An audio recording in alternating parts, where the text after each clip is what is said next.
À Damas, l'eau est devenue une denrée rare. Les combats continuent autour de la capitale syrienne et beaucoup de canalisations ont été détruites, entraînant des coupures d'eau pour des millions de personnes. La situation est terrible.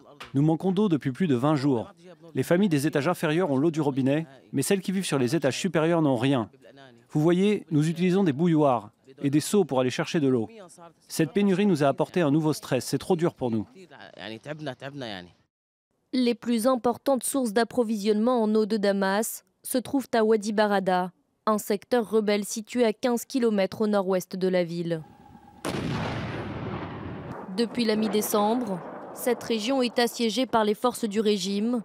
Damas affirme qu'elle est contrôlée notamment par les djihadistes du groupe Fatah el-Sham. Ce mercredi, le gouverneur de Damas a annoncé la conclusion d'un accord pour mettre fin au combat et à la pénurie d'eau.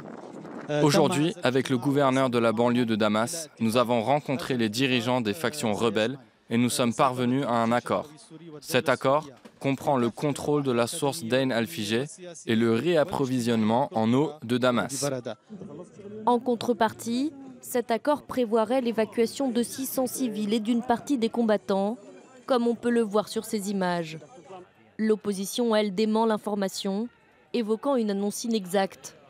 L'OSDH aussi nie un accord global, mais confirme la mise en place d'un passage sécurisé pour les habitants qui souhaitent quitter le secteur.